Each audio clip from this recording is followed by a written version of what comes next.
The 1980s turned hormones into a Hollywood business plan and greenlit sex comedies faster than anyone could censor them. Studios chased controversy like it was currency, serving up bikinis, booze, and bad decisions under neon lights. Critics called them trash, and moralists called them dangerous. But decades later, these unapologetic misfits defined the decade that laughed its way through every taboo imaginable. Blame It on Rio is Michael Caine's most regretted role, and watching him navigate a Brazilian vacation gone wrong makes total sense once you hear what happened behind the scenes. Caine plays Matthew, a middle-aged guy who heads to Rio with his buddy Victor and their teenage daughters for some relaxation. Except Matthew ends up in an affair with Victor's 17-year-old daughter Jennifer, while Victor unknowingly confides in him about hunting down whoever's messing with his kid. What makes this production absolutely insane is that they cast Michelle Johnson at 17 years old, literally 1 month out of high school, and the studio had to petition an Arizona court for legal permission to film her nude scenes with Caine. Word around the Rio set was that Caine felt deeply uncomfortable the entire shoot, constantly pulling director Stanley Donen aside, asking whether this was supposed to be dirty or funny, because he genuinely couldn't tell anymore. Johnson later described being simultaneously thrilled about her breakout role and terrified about what she'd gotten into, while Caine reportedly tried his best to be fatherly and keep things as tasteful as possible given the script they were working with. The production shot during actual Carnival in Rio, dealing with the chaos of filming intimate scenes surrounded by crowds while managing the complicated logistics of their young star's legal situation. When the movie premiered in 1984, critics were mixed and audiences didn't quite know what to make of it, with Caine eventually putting it on his personal list of films he wished he'd passed on. The film stands as this fascinating time capsule of 80s comedies that swung for the fences without overthinking it, proving that sometimes the most interesting productions are the ones that captured exactly what Hollywood was willing to try in that era. Risky Business turned Tom Cruise into a superstar by putting him in his underwear and behind the wheel of a Porsche, capturing suburban teenage rebellion in the most entertaining way possible. Cruise plays Joel, the straight-laced high school senior whose parents leave town, and within days he's met call girl Lana, accidentally rolled his dad's Porsche into Lake Michigan, and ended up running a makeshift brothel out of his parents' house while learning that success and corruption look pretty similar under the right lighting. What's wild about this production is that producers put Cruise through this bizarre physical transformation where they made him lose 10 pounds through intense training, then immediately gain it back as baby fat by switching to pizza and beer right before shooting because they wanted him looking more adolescent on camera.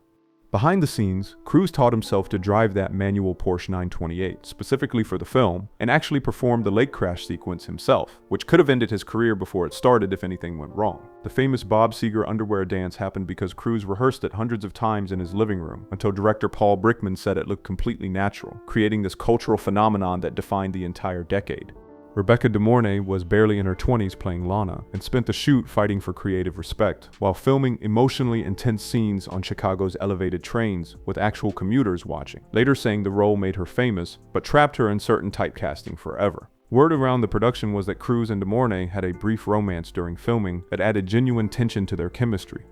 The original ending Brickman wrote was way darker, with Joel getting destroyed, but test audiences hated it, so they rewrote it into something more triumphant that captured the thrill of reckless ambition.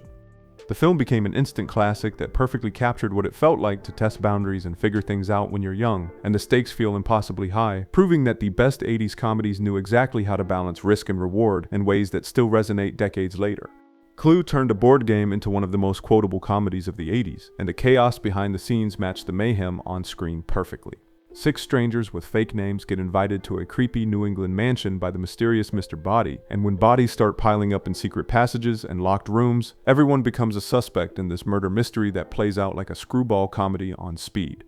What makes this production absolutely fascinating is that the entire cast spent 2 solid months together on set, because the murder mystery structure required almost everyone in nearly every scene, creating what Michael McKean called a grown-up version of The Breakfast Club, where Tim Curry, Madeline Kahn, Christopher Lloyd, and the rest ate together, rehearsed together, and basically lived together throughout the shoot. Behind the scenes, this constant togetherness created this insane chemistry that elevated the whole film, with cast members later calling it one of the greatest experiences of their careers, because they weren't just acting alongside each other, but genuinely bonding through the daily grind. The legendary flames on the side of my face moment from Madeline Kahn was completely improvised, catching director Jonathan Lynn and the entire cast off guard as she channeled Mrs. White's fury into this hysterical rant that became one of the movie's most quoted lines decades later. Kahn's unpredictability kept her co-star struggling not to break character during group scenes, fueling the film's manic energy in ways no script could have planned. Paramount's decision to release multiple endings shown randomly at different theaters was supposed to be genius marketing, but instead confused the hell out of audiences who thought the reels got mixed up or felt cheated seeing only one version, contributing to the film's initial box office disappointment. There were rumors among cast and crew about a lost fourth ending, possibly involving Wadsworth as the killer that Tim Curry mentioned in later interviews, though nobody seems entirely sure what actually got filmed or cut. Critics dismissed it as a flop when it premiered, completely missing that this ensemble murder mystery would become a cult classic that proved board games could inspire genuinely smart comedy when you've got the right cast and enough secret passages. Private Resort is Johnny Depp's most embarrassing early role, according to the man himself, and watching him navigate a luxury Miami hotel while chasing women explains exactly why he'd rather forget it exists. Depp plays Ben alongside Rob Morrow's Jack, two young guys determined to turn a weekend at a fancy resort into the ultimate pursuit of pleasure. Except their schemes get interrupted when jewel thief the Maestro shows up targeting a diamond necklace, and everything descends into slapstick chaos involving Andrew Dice Clay, aerobics classes, and barbershop mishaps. What's wild about this production is that Depp was 21 and completely unknown except for his brief appearance in Nightmare on Elm Street, taking the job purely because he needed rent money with zero career ambitions attached to it. Behind the scenes, Depp's quiet, introspective style clashed with the raucous energy of his co-stars, especially Rob Morrow and Andrew Dice Clay, with Depp reportedly keeping to himself between takes and feeling completely out of place in a film focused on broad slapstick and teenage sexual conquest. Rob Morrow later described the shoot as summer camp run by the Marx Brothers, where director George Bowers encouraged actors to push boundaries as far as censors allowed, and scenes got reworked or improvised constantly, with everyone competing for screen time and laughs. The film was marketed as a teen sex comedy in the tradition of Porky's, which meant it included full frontal nudity and adult language that got completely slashed for TV airings, creating these heavily edited versions that confused audiences and turned the theatrical cut into this underground prize that fans had to hunt down during the rental era.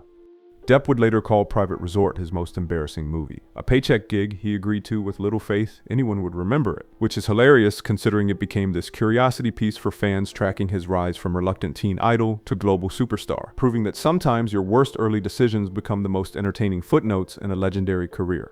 Private School captured everything absurd and excessive about 80s prep school comedies, and the production became just as chaotic as the dorm raids it depicted. Phoebe Cates plays Christine, a romantic senior at Cherryvale Academy for Girls, who dreams of the perfect first time with her boyfriend Jim from the neighboring boys' school. Except jealous classmate Jordan decides she wants Jim for herself and unleashes schemes involving underwear raids, mistaken identities, and boys sneaking into the girls' dorm dressed as women.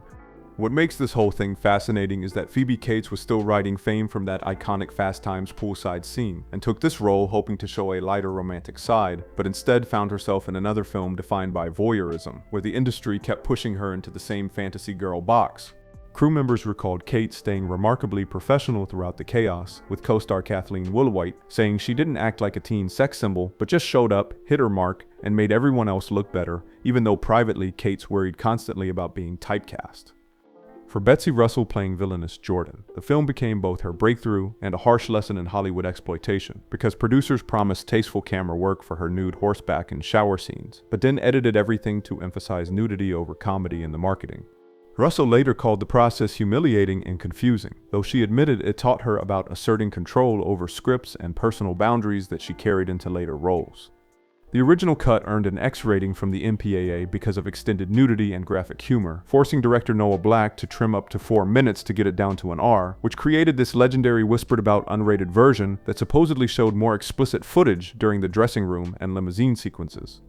That censorship controversy actually increased interest and turned the film into a VHS rental hit, proving that what critics dismissed as just another raunchy school comedy quietly became a cult favorite that captured the era's confused sexual politics wrapped in glossy California rebellion. Hot Dog the movie is basically what happens when you give Hollywood permission to film a ski championship and they turn it into the wildest party Squaw Valley ever witnessed. Young freestyler Harkin Banks hitchhikes to California hoping to compete at the World Freestyle Skiing Championships, picks up runaway Sonny along the way, and enters this community of eccentric skiers led by veteran Dan O'Callahan, where he faces off against cocky Austrian champion Rudolph in the ultimate Chinese downhill race down the mountain. Here's the thing though, most of the cast couldn't actually ski at all, so nearly every slope scene got performed by professional freestylers, including Frank Bedore, who later wrote the Looking Glass Wars novels and made an unheard of $30,000 for a single day of dangerous flips and jumps as the stunt double for villain Rudy. Director Mike Marvin kept tight control during actual filming, but between shoots the set turned into an endless après-ski party where skiers partied with locals and entire weekends vanished into snowbound debauchery that Marvin later described as Sodom and Gomorrah behind the scenes. Shannon Tweed showed up fresh from being named 1982 Playboy Playmate of the Year and became one of the most recognizable faces in the film, though she treated her participation carefully because she'd been warned that one misstep could trap her in the playmate-turned-bimbo stereotype forever. Tweed requested full control over how her nude scenes got shot, and director Peter Markle reportedly obliged, with the real challenge being performing on freezing slopes in nothing but ski bikinis, while co-stars recalled her staying remarkably focused and retreating to her trailer to review lines while the crew partied nearby. The film was released with an R rating, but rumors spread about an unrated producer's cut circulating during the VHS era that allegedly contained extended sex scenes and orgiastic party footage trimmed by the MPAA, with crew accounts claiming much of that uncut material wasn't even staged, but just extras and stunt doubles partying after takes. Bootleg copies of that supposed unrated cut became cult treasures, appearing in ski lodges and rental shops across Colorado and Tahoe, helping the movie's reputation grow from bawdy ski flick into the symbol of 80s hedonism on celluloid that captured an era when movies about skiing championships could double as documentaries of excess. Mischief is one of those sweet 50s nostalgia films that captured teenage awkwardness perfectly, and the cast had so much fun making it that the whole production felt like summer camp with cameras. Doug McKeon plays Jonathan, this painfully shy high school kid, fantasizing about the most beautiful girl in school Maryland, until leather-jacketed bad boy Gene moves in next door and vows to transform him into a confident ladies' man through drag races, school pranks, and endless awkward flirting lessons that build toward prom night revelations. For Doug McKeon, this marked a major turning point, because he'd spent years doing wholesome family films like on Golden Pond, and turning 18 during production meant his first time on a grown-up set without guardians watching over him. The cast bonded instantly and spent off hours driving old 50s cars around Nelsonville, exploring the town and blasting rock and roll, with McKeon later calling it the most enjoyable film he ever made and describing it as his real-life coming of age. Kelly Preston was still a relative newcomer when she got cast as Marilyn, the impossibly perfect girl next door, and shooting her topless scenes proved especially difficult surrounded by mostly male crew members in her early 20s. Director Mel Damsky actually halted production during those sequences to give Preston comfort and control over how they got filmed, with fellow cast members remembering her as disarmingly sweet but steely when pushed. What's really fascinating is that Damsky originally envisioned something darker, inspired by Rebel Without a Cause, with an early cut including extended material about Gene's home life, showing physical confrontations with his father, played by Terry O'Quinn, that deepened his motivation to escape town. Fox executives wanted a lighter teen comedy to compete with Porky's though, so they cut about 10 minutes of that darker material, and the deleted footage got lost when reels were scrapped after test screenings. For years, photos from these missing moments appeared in press kits, fueling rumors of this more serious version fans have never seen, leaving the final theatrical film as this breezy nostalgia trip that still carries traces of its original melancholy and Chris Nash's quietly haunted performance as a rebel who knows his youth won't last. Something Wild starts as a sunny screwball comedy and turns into a psychological thriller halfway through, which confused the hell out of 1986 audiences, but made it a cult classic for everyone who got what Jonathan Demme was doing. Jeff Daniels plays Charlie, this mild-mannered Manhattan executive whose cautious life gets hijacked by free-spirited stranger Lulu after she catches him skipping a restaurant bill and wicks him away on a spontaneous road trip that's part seduction, part adventure, until she reveals her real name is Audrey and her violent ex-husband Ray shows up to turn their flirtatious escapade into a tense showdown. For Melanie Griffith, this was a make-or-break moment because she'd just come out of addiction treatment, looking for a role to redefine her image, and Demme trusted her enough to gamble on her instability in ways that paid off spectacularly. Griffith was as spontaneous as Lulu on set, improvising many of her lines and forcing Jeff Daniels to react in real time with crew members, later revealing that her manic energy wasn't just performance, but reflected her fragile recovering state. Those motel seduction scenes were almost entirely improvised, and Daniels joked, "You can't act that kind of fear and desire unless it's real," with Griffith later crediting Demme for saving her career by seeing something wild in her when others only saw danger. Ray Liotta's explosive turn as Ray Sinclair transformed him from TV actor to Hollywood star, but Demme encouraged him to stay in character off camera, which meant Liotta terrified crew members and avoided eye contact with Melanie between takes to sustain tension. During the climactic confrontation, Demme told Liotta to go as hard as possible, and instead of pulling back, Liotta lunged unexpectedly and shoved Daniels so hard he crashed through real glass, footage that stayed in the movie while Daniels needed stitches. The genre-bending nature confused audiences because critics praised its energy, but warned it was too sexy and violent for mainstream crowds, with some theaters pulling it from late-night rotations after complaints about explicit motel scenes. The soundtrack featuring the Feelies, Talking Heads, and XTC deepened its subversive post-punk aesthetic, and Demme later described the backlash as the perfect chaos where people came for a sex comedy and left shaken, proving that the best 80s films were the ones willing to take wild swings that started in fantasy and ended in bruised reality.